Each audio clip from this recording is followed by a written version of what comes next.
Inside Gaming sponsored by ExpressVPN. They're the fastest VPN we've ever used. Try them out at expressvpn.com/inside. Welcome to Inside Gaming. I'm Brian. It's weekend roundup time, guys. E3 season is here. It's underway. We got our first big game announcement this week, a new Battlefield game. Here we go. Battlefield 2042 was announced by DICE. It's set obviously in the near future, the whole, 2042 thing. It's got giant 128 player multiplayer matches. 128 players on PC and next-gen consoles.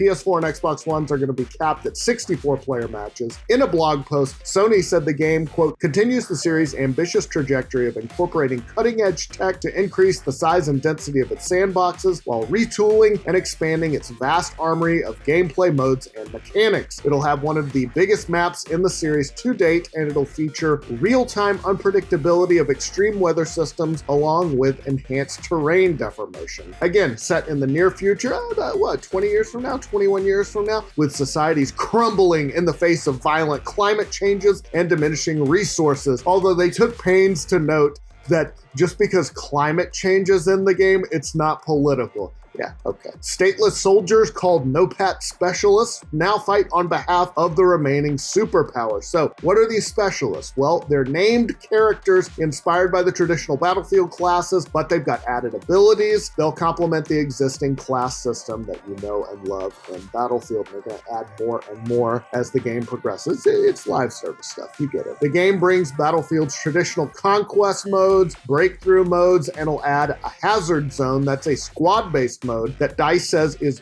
very different from the existing modes. There's one more unannounced new mode that is described as a love letter to Battlefield fans. And the game, not that far off. It's going to release for PC, PS5, Xbox Series X and S, PS4, and Xbox One, October 22nd. Here's the wrinkle though, no campaign and no Battle Royale mode either, but the world didn't need another one of those. Only one of these things is a bad thing. The removal of campaign did raise some eyebrows considering that it's been in the series since Battlefield 3. We have seen a lack of campaigns in games like Black Ops 4. That wasn't well received by some either. Design director Daniel Berlin talked about the lack of a campaign mode to Eurogamer, saying, I think that's just something that enables us to lean into what we are best at. He added, if you look at the DNA of the studio, what we've been doing for so long, we just said, you know what? We're not going to have a traditional single player campaign this time around, but we're going to put all that emphasis and all those resources into building depth into the multiplayer because that is what we do best. There is a narrative though. Again, there's this crisis brought about by climate change. Berlin said that you still have a narrative-driven world. That's something you will see through the eyes of the specialists that we're introducing. As we go through the live service and the seasons, we'll introduce new specialists and you'll see how the world evolves through the eyes of the specialists that we have. So kind of said the same thing with Black Ops 4 a little bit. They were like, there is a story, but it's just being told through the multiplayer. So there you go. Very much a live servicey game. We'll see the first direct gameplay on June 13th, which is probably going to be part of E3, and an alpha will go live sometime next month. A couple more tidbits about it. It's going to have a battle pass system. No surprise there. They've already got a roadmap for the first year. Oh, and it's going to be $70 on the PS5 and the Xbox Series X and S. More signs that next-gen games probably going to be in that $70 range.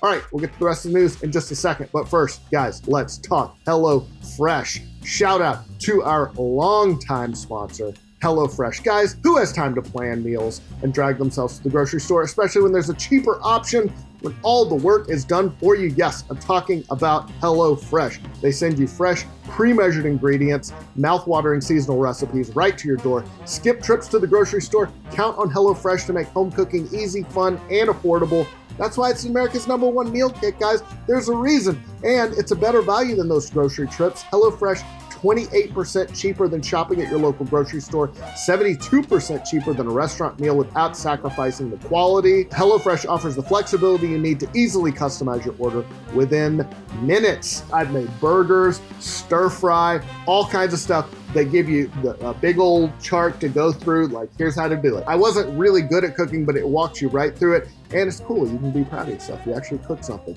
Go to hellofresh.com/roundup12. Use code roundup12 for 12 free meals, including free shipping. That's hellofresh.com/roundup12, code roundup12. HelloFresh, America's #1 meal kit. All right, on to the rest of the stories. Big news from Microsoft. Pretty soon, you will not need an Xbox to play Xbox games. Pretty nuts. Microsoft announced this week that Xbox Game Pass Ultimate subscribers will be able to stream games through web browsers just weeks from now. Gonna be like Stadia, except with an actual library. It's currently in beta right now, but when it's released, it means Game Pass will be available via browsers on Windows PCs, Macs, as well as iOS and Android devices. So you can play Xbox games on your iPhone if that's the way you want to do it. It will be available. Probably not optimal, but you can do it. Doesn't mean they're giving up on hardware though. Microsoft heads, they very much stress that they're accelerating engineering of new Xboxes. But yes, obviously this is a big move when it comes to cloud gaming. They also said they're working with TV manufacturers to embed, quote, the Xbox experience directly into internet-connected televisions with no extra hardware required except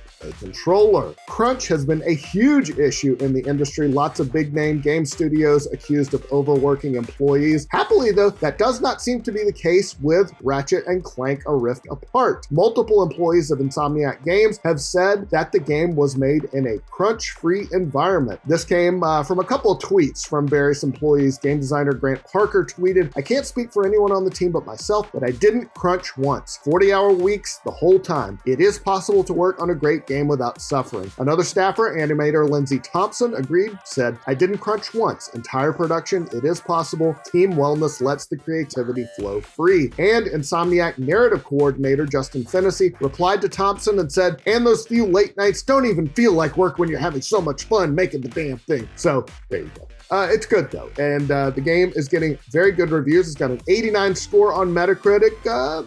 Big game for the PS5. They need one. All right, good news. At long last, Overwatch finally getting crossplay. It was announced by the game's director, Aaron Keller, in a recent developer update that PlayStation, Xbox, Switch, and PC users will all be able to play together in peace and harmony. Some caveats though. It'll work like this. Parties of console-only players will continue to be placed with other console players during matchmaking. PC players will be placed with other PC players, but mixed teams will be placed in the PC matchmaking pool, and competitive play mode won't allow mixed groups. Blizzard said it'll be coming in beta form soon, but they did not give an exact date. Roblox is being sued for a lot of money by music publishers who claim its games are illegally using their songs. They're suing for $200 million plus. That is a lot of money. National Music Publishers Association President David Israelite says Roblox is making, quote, hundreds of millions of dollars by requiring users to pay every time they upload music onto the platform, taking advantage of young people's lack of understanding about copyright. Then they take virtually no action to prevent repeat infringement or alert users to the risks they are taking. They claim some major artists affected: Ariana Grande, Imagine Dragons, deadmau5, Ed Sheeran, and the Rolling Stones. They are seeking damages for, quote, Roblox's unabashed exploitation of music without proper licenses. So there you go. All right, time for a 5-second review.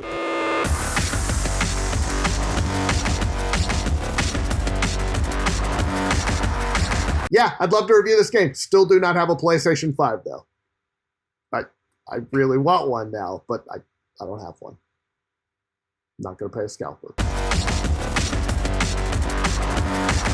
All right, let's talk about the games coming out next week. First up, Lumber Hill, a crazy multiplayer party game where lumberjacks try to get their tasks done and nature fights them every step of the way. Race against the clock, fulfill tasks, fight wildfires, pirates, and extremely annoying monkeys as you travel around the world and through time. Play in co-op, PvP, or solo mode. It comes to PC June 13th. Police Simulator, patrol officers, welcome to Brighton. Join the police force of this fictitious American city and experience the day-to-day life of a police officer. Start with citing violations and giving out parking tickets, then work your way towards shouldering more responsibilities. Be part of the community of Brighton, get to know your neighborhood, handle daily police work to fight crime during your shift.